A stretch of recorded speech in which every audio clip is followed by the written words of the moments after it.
Alright guys, let's jump right back into the Leah Freeman case and do a part 2. On part 2, I want to focus more on the events that happened on June 28th of 2000, which is the day that Leah went missing. And I do want to point out that Nick McGuffin was originally charged with murder. He was convicted of manslaughter, sentenced to 10 years in prison, but then he was exonerated in 2019.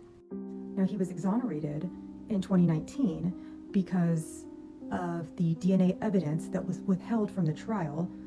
And this DNA evidence was huge. We'll get into that in the next video or in a future video, but he was given the right to a new trial. This did not say he was innocent of the crime, but it gave him the right to a new trial. And then the Coos County DA, along with the Freeman family, decided for several different reasons that they did not want to proceed with that trial, so the case was ultimately dismissed. But I do want to bring the focus back to Leah, because Leah needs justice.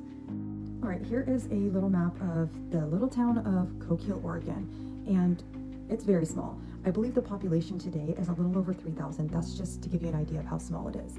So by Nick's own account, he says that on June 28th, he goes to Leah's house and they decide to wash his car. He had a blue Mustang. And so they wash the car, were having a great time, splashing each other, just having fun. They decide that they're gonna take Leah to her friend Sherry Mitchell's house at 7 p.m. and he was gonna go back and pick her up at 9 p.m. So on this map here, you can see where Sherry Mitchell's house is. And during this time period between that 7 and 9 p.m., Sherry and Leah get in some kind of argument. It said that Leah wanted to go on some kind of night jog, and so Sherry asked her mom, "Hey mom, can I go with Leah on this jog?" And mom was like, no, because I guess it's happened before where Nick ends up picking up Leah, Sherry's left walking home alone. So mom is like, no. Leah overheard this, allegedly got upset, and went to take off. Now, it said that this happened, that she left on foot from Sherry's house at 8:50. Now, I think that's kind of odd, because it's like, if you know your boyfriend's gonna come pick you up and you guys have already pre-planned this, why didn't you just wait outside or wait on the street? So Nick shows up at 9 o'clock, around 9 o'clock, just like they had talked about, finds out Leah's not there, says he goes to look for her. Now, between 9 and 9:30, Leah is spotted she left Sherry's, she goes down West 4th and takes a left onto North Central Street. Now, right there is a McKay's.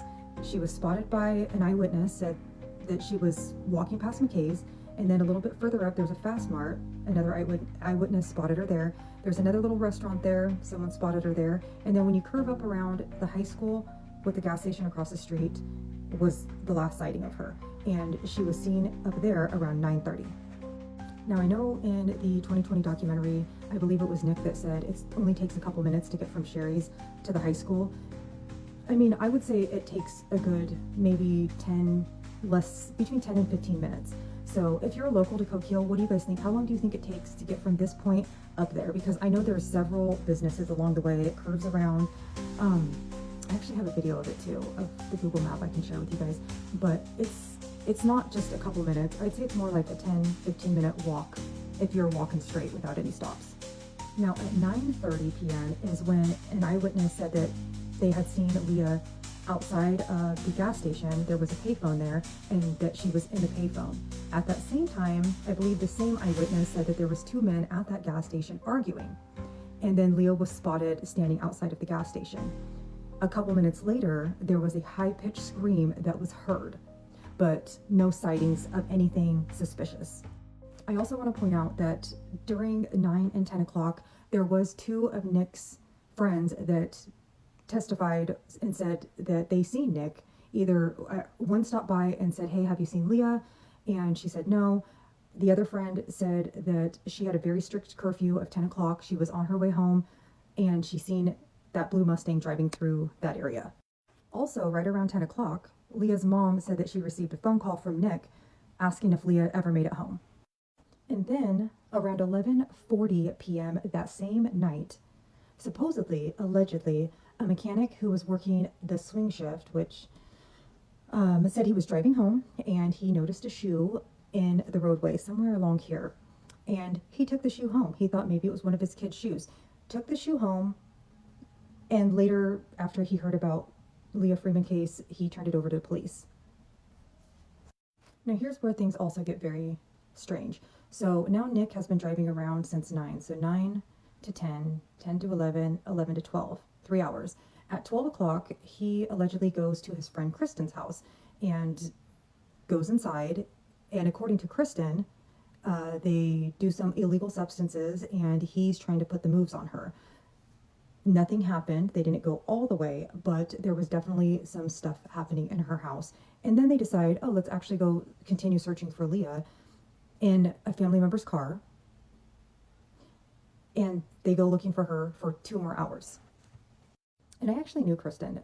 We went to school together in junior high, and I know she had a troubled life, but she was a friend of mine at a time when I lived out in another small town. And I will say that she did eventually pass away. So, yeah, and that was part of why they did not want to retry Nick, because she was a key witness at the trial. So then Nick says that he drops off Kristen back at home around 2 a.m. and then he drives by Leah's home one more time and said he looked up at her bedroom window and thought he seen a glare from her TV and assumed she was home, and I guess he went back to his house. And then it was the next morning when he contacted Leah's mom, or I think Leah's mom contacted him, and they realized that Leah still hadn't come home, and they actually went to the police department together to report her missing. All right, guys, make sure that you like this video, save it so you can watch it later. Comment what you think. If you're local, if you've heard of this case, if you haven't, let's talk about it. We definitely need to make a part 3 and 4 because I think it's so important to talk about how Nick got exonerated, other potential suspects that are out there, theories that have swirled around town, and just hopefully getting some new information about Leah. Somebody has to know something. Somebody has to know something. Justice for Leah.